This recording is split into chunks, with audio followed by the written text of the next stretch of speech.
My name is Stefan Price, and I brought a three-dimensional stroboscopic zoetrope that I call the marvelous mechanical making machine.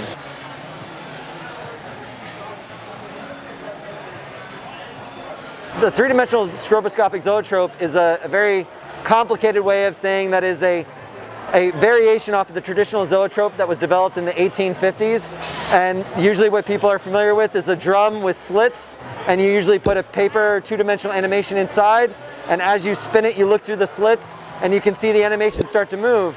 And in the 1850s was when we discovered this principle of tricking the brain, that the time it takes for the eye to process the imagery into the brain takes about 1/10 of a second.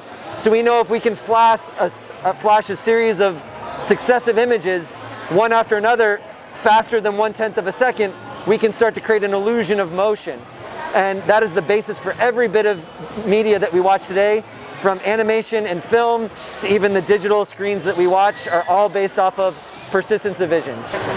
There was a learning curve because I'd never actually seen one in person. I'd only ever seen them as YouTube videos myself, and I was really excited to try to actually build something, but not having any idea of like the math that went into all of it. It was a little bit of a learning curve, but it was just sort of, an experiment.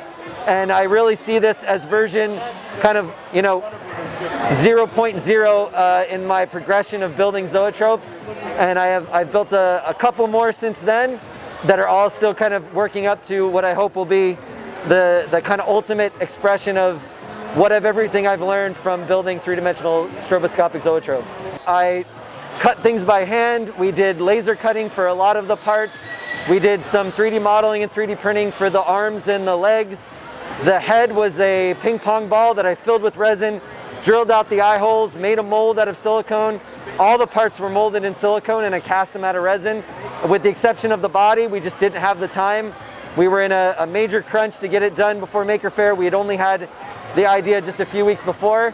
And so we cut wood blocks and I shaped them and carved them in traditional woodworking, and then I lasered the M logo into the front.